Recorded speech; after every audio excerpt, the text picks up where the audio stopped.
Universidad Nacional de Loja.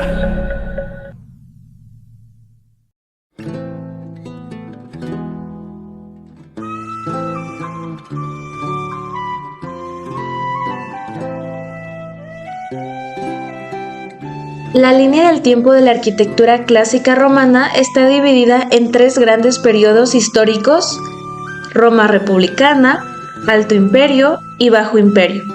A través de estas etapas podemos observar cómo la arquitectura romana evolucionó desde la influencia griega hasta alcanzar un estilo propio, caracterizado por la monumentalidad y la innovación constructiva. La primera etapa es la Roma republicana, que comprende desde 509 a.C. hasta 27 a.C. En este periodo destaca el Templo de la Fortuna Viril, construido alrededor del 120 a.C., que representa la transición entre la arquitectura griega y la romana, gracias a su planta pseudoperítera y el protagonismo de su fachada. También sobresale el Pons du Gard, construido entre 40 y 19 a.C., una impresionante obra de ingeniería que demuestra el dominio romano en la construcción de acueductos para abastecer de agua a las ciudades. La segunda etapa corresponde al Alto Imperio, entre 27 a.C. y 192 después de Cristo. En este periodo, la arquitectura alcanza su máximo esplendor. La Misum Carrée, construido entre 16 y 20 después de Cristo, refleja la elegancia y el equilibrio del templo romano clásico.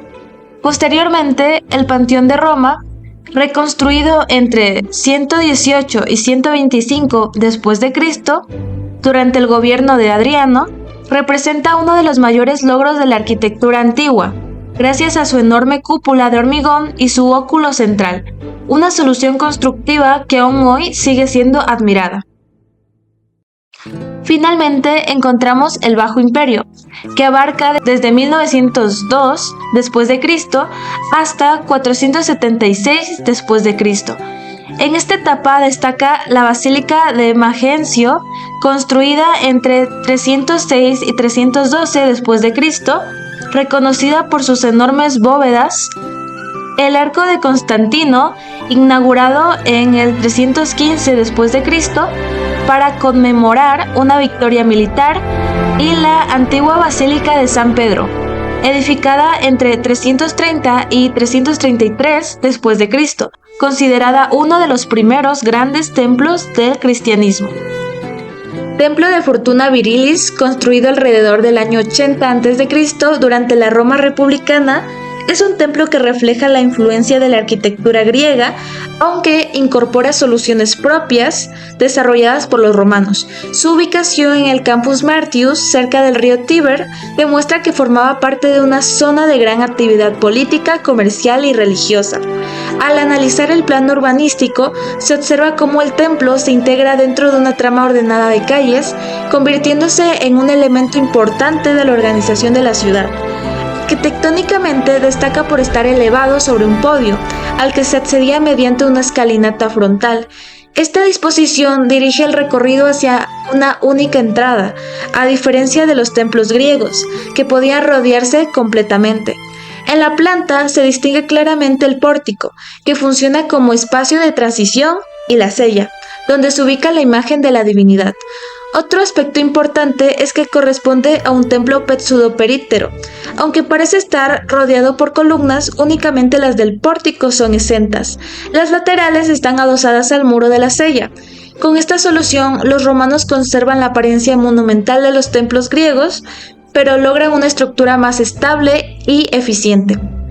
Los detalles constructivos permiten apreciar la composición del edificio. El frontón triangular y el entablamento conforman la parte superior de la fachada y transmiten las cargas hacia las columnas. Estas presentan capiteles corintios, reconocibles por la decoración de hojas de acanto, una de las órdenes más elaboradas de la arquitectura clásica. El puente del Gard, también conocida como Pont du Gard, fue construida durante el siglo I después de Cristo, aproximadamente en el año 19 después de Cristo, bajo el dominio del Imperio Romano. Se trató de uno de los acueductos romanos mejor conservados y constituye un gran ejemplo del desarrollo de la ingeniería hidráulica de la época. Su ubicación al sur de la actual Francia permitió transportar agua desde las fuentes cercanas hasta la ciudad de Naumburg, hoy conocida como Nimes.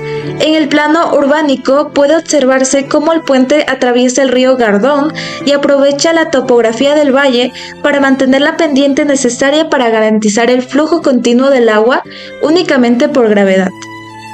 Arquitectónicamente destaca por su estructura de 3 niveles de arcos superpuestos, una solución que permitió alcanzar una gran altura sin perder estabilidad. Los arcos distribuyen las cargas hacia los pilares, reducen el peso de la estructura y permiten salvar grandes distancias con un menor consumo de material. En la planta se aprecia un recorrido lineal que corresponde al canal del acueducto. En el nivel superior se encontraba el conducto por donde circulaba el agua, mientras que los niveles inferiores funcionaban como el sistema estructural que soportaban todo el conjunto. Los detalles constructivos muestran que la obra fue realizada principalmente con sillares de piedra caliza, cuidadosamente tallados y ensamblados. Los arcos están formados por dobales, cuya pieza central, llamada clave, distribuye los esfuerzos de compresión hacia los apoyos. Además, el canal superior fue revestido con mortero hidráulico, lo que garantiza la impermeabilidad y evita pérdidas de agua durante su recorrido. El Mysus Carré es un templo romano construido entre los años 20 y 16 a.C.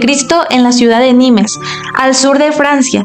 Es uno de los templos romanos mejor conservados de la actualidad y representa uno de los máximos exponentes de la arquitectura clásica del Alto Imperio Romano.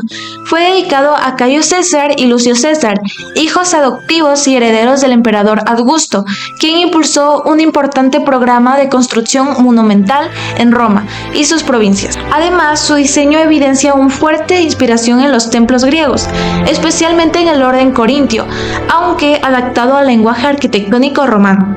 Desde el punto de vista arquitectónico, el edificio presenta una planta rectangular organizada por un pronaos o pórtico de acceso y una cella. Espacio principal del templo. Se clasifica como un templo pseudoperíptero, ya que únicamente las columnas del frente son exentas, mientras que las laterales se encuentran adosadas a los muros, manteniendo la apariencia de un templo períptero con una solución constructiva más eficiente. El templo se eleva sobre un podio alto, al que se accede mediante una escalinata frontal, reforzando la monumentalidad de la fachada principal. Sus dimensiones aproximadas son de 23 metros de longitud y 15 metros de ancho y 17 metros de altura, con 6 columnas en la fachada principal y 11 columnas en cada lado, todas pertenecientes al orden corintio. El sistema constructivo está formado por columnas corintias con base ática, fuste atriado y capiteles decorados con hojas de acanto y volutas.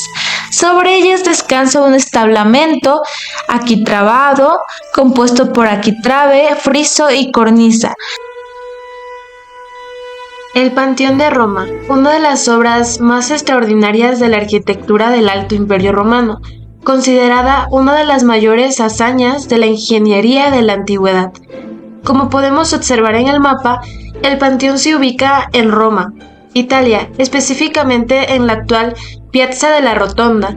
En la antigüedad, este lugar formaba parte del Campo di Marte, un importante espacio destinado a ceremonias, edificios públicos y actividades militares.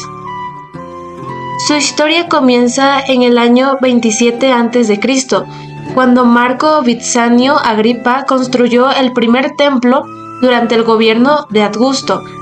Tras ser destruido por un incendio, fue reconstruido entre 118 y 125 después de Cristo por el emperador Adriano, quien conservó la inscripción original de la Agripa. Marco Agripa, hijo de Lucio, cónsul por tercera vez, lo construyó como homenaje al primer edificio. Posteriormente, en el año 609 después de Cristo, fue convertido en iglesia cristiana, lo que permitió su excelente conservación. En la perspectiva destaca la unión entre un pórtico clásico y una gran rotonda cubierta por una inmensa cúpula. El pórtico está compuesto por 16 columnas monolíticas de orden corintio, distribuidas en 3 filas, cada una aproximadamente 11,8 metros de altura. La planta presenta una composición circular y perfectamente simétrica, mientras que los cortes muestran una de las mayores genialidades de la obra, la cúpula. Tiene un diámetro de 43,3 metros, exactamente igual a la altura interior, permitiendo inscribir una esfera perfecta. Además, su espesor disminuye progresivamente hacia el óculo para reducir el peso de la estructura. En el interior destacan los casetones, paneles hundidos que reducen el peso de la cúpula sin afectar su resistencia. En la parte superior se encuentra el óculo de casi 9 metros de diámetro, única fuente de iluminación natural, que además simboliza la conexión entre el templo y el cielo.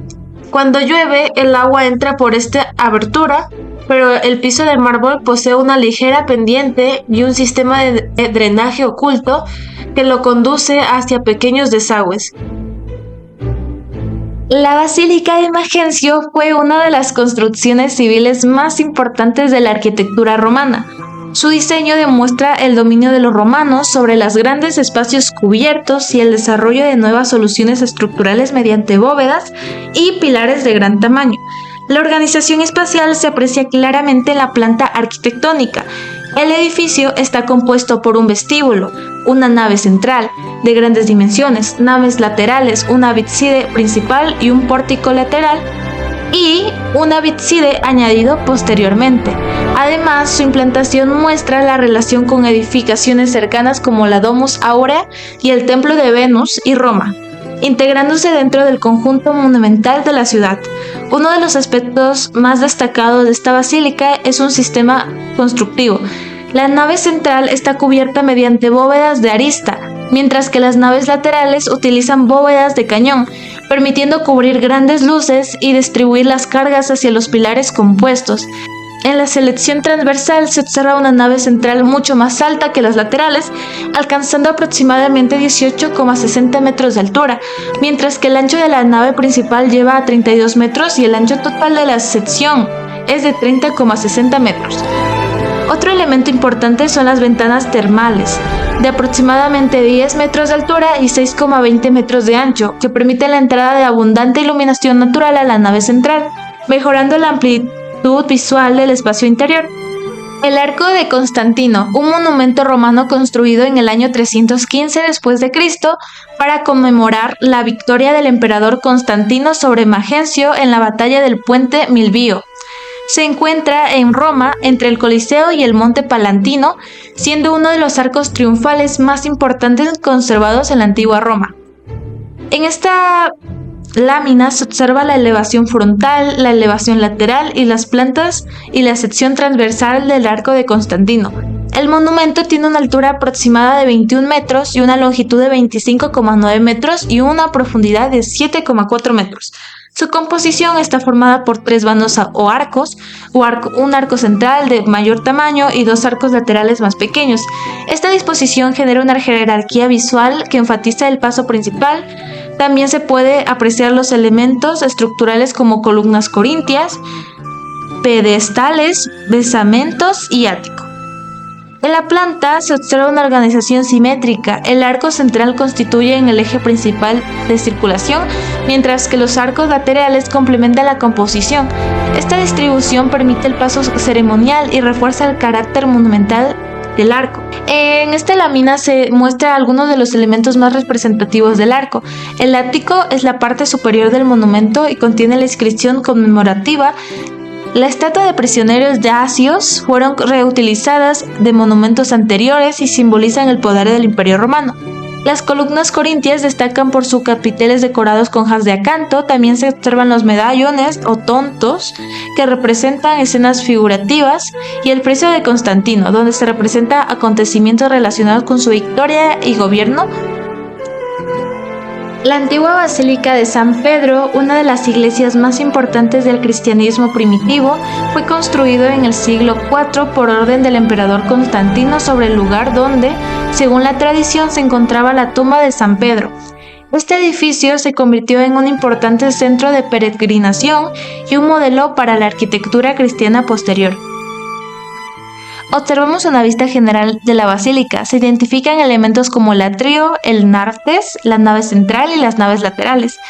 El acceso principal se realiza a través del atrio porticado, un espacio abierto que preparaba a los fieles ante el ingreso al templo.